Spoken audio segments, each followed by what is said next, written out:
द्वारा हुआ। और ये ये काम किया हमारी जो काम प्रोवाइड करने वाला जो लैब थी वो थी बेल लेबोरेटरीज़। तो बेल लेबोरेटरीज़ ने इंट्रोड्यूस किया हमारा पहला concept around the first concept दिया जो था सेलुलर मोबाइल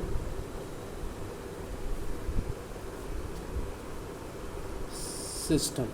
तो पहले इस कॉन्सेप्ट को दिया और इस कॉन्सेप्ट को देने के बाद 8 साल के बाद 1968 के अराउंड AT लैब ने दिस इज ANT लैब ने प्रपोज कर दिया हमारे जो सेलुलर मोबाइल सिस्टम का जो कॉन्सेप्ट था,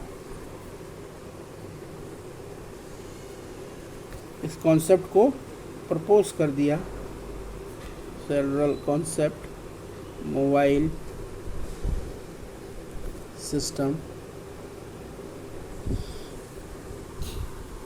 इसके बाद 1976 का वो समय आया जब बेल मोबाइल फ़ोन सर्विस जो हमारे उस समय बहुत ही ख़राब कंडीशंस में चल रही थी, क्योंकि जो हमारी ज़्यादातर जो कॉलें थी वो ब्लॉकिंग स्टेट में चली जा रही थी और यूज़र्स को उस समय जो सर्विस प्रोवाइड हो रही थी बहुत ही पुअर क्वालिटी की थी।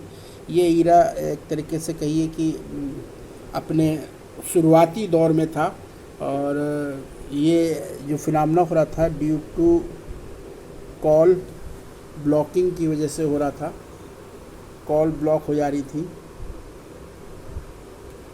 तो अराउंड 1983 के अंतर्गत 83 में स्थिति में काफ़ी ज़्यादा सुधार हुआ।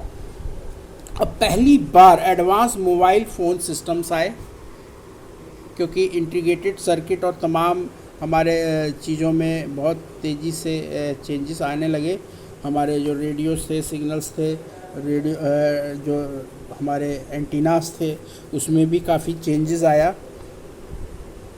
तो एडवांस मोबाइल सिस्टम्स आए जिसको हम लोग पॉपुलर नाम है AMPS। ये अमेरिका का एक था जिसमें FDMA हम यूज़ करते हैं और जो FM पर काम करता है, फ्रिक्वेंसी मॉड्यूलेशन पे।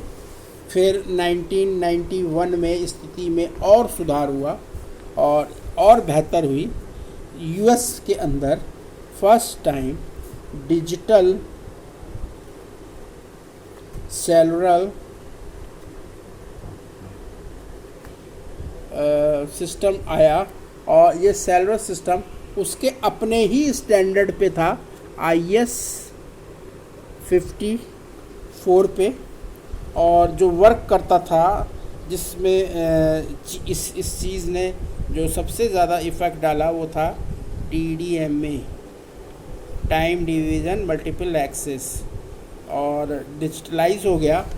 इसके कुछ ही वर्षों के अंदर 1993 में अनदर सिस्टम आया IS 95 और टेक्नोलॉजी फिर चेंज हुई, CDMA आया, quadrature phase shift king use हुआ, बाई फेस शिफ्ट किंग का भी इस्तेमाल हुआ और इन ईरा के अंदर मोबाइल सर्विसेज बहुत बेहतर ढंग से वर्क करने लगी और इनके वर्क करने की वजह से सिस्टम बूस्ट कर गया। एक तरीके से सिस्टम के अंदर रिवोल्यूशन क्रिएट हो गया और सिस्टम अपने आप ही और बेहतर ढंग से काम करने लगा। तो अब क्वेश्चन ये उठता है कि हमारे जो सिस्टम्स हैं उन सिस्टम्स के अंदर जो वर्किंग है, हमारा जो वर्क है वो कैसे और किस तरीके से चेंज हुआ। इसको अब हम अपने अगले लेक्चर में देखेंगे। Thank you very much.